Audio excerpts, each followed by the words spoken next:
back, relax, and maybe get yourself a snack. Me and you gonna have a little chat about books.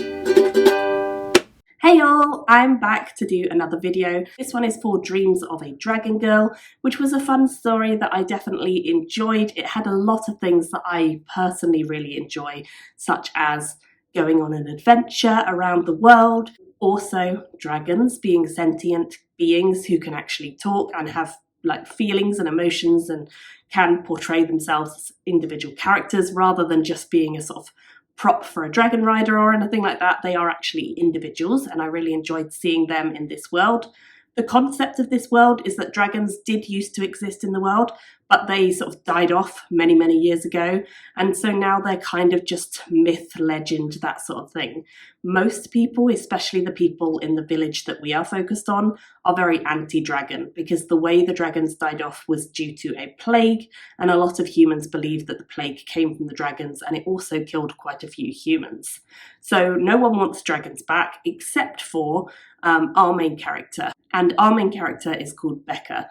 She's a young girl who has big dreams, but she hasn't really got a great lot in life. She lives with her mother, her twin siblings, and her grandfather, called Grandpa. And they have a pretty tumultuous life because Grandpa just seems to want to tell dragon stories, which Becca and the twins absolutely love.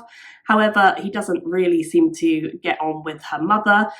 They kind of hate each other almost, and there's not a good family dynamic there.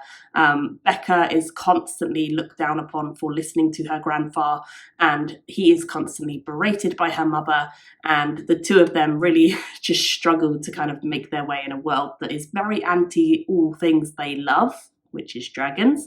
So her grandfather has told her many, many stories of the dragons over the years, and she is obsessed with finding them and believing in them. She doesn't believe that they will necessarily come back, but she certainly believes in their ancestry, and she believes in the folk and the stories that she has heard of. And she wishes she lived in the time of the dragons. So of course, dragons start to come back. And we see some of the dragons as sentient creatures who we are following. We are following a few of them called Gregor and Sergey in particular, who are waking up from this long, long sleep that they've been under, which they went on to try and avoid the plague.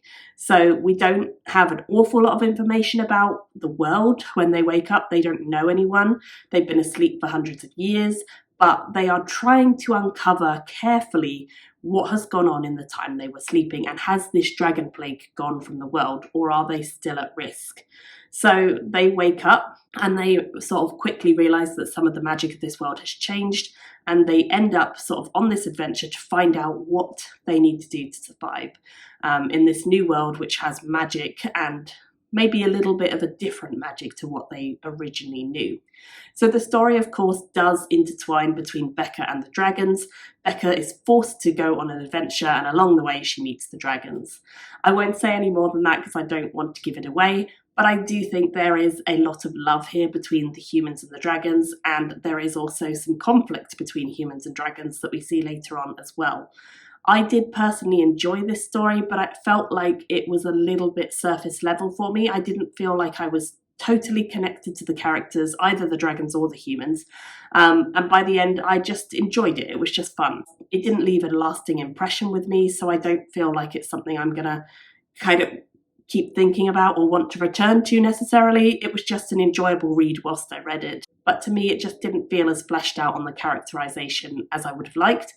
I ended up giving it a 3 out of 5 stars, which is not a bad rating at all. It's a 6 out of 10 for SPFBO. It wouldn't count as a semi-finalist for me, but as I say, if you do like a dragon story, and particularly one where the dragons are characters themselves, then you may really enjoy this story because it was a fun, refreshing read, quite different from a lot of the others I've read for this round of SPFBO where the dragons are just an accessory. I'd love to hear if you guys do want to pick this one up, what you thought of it.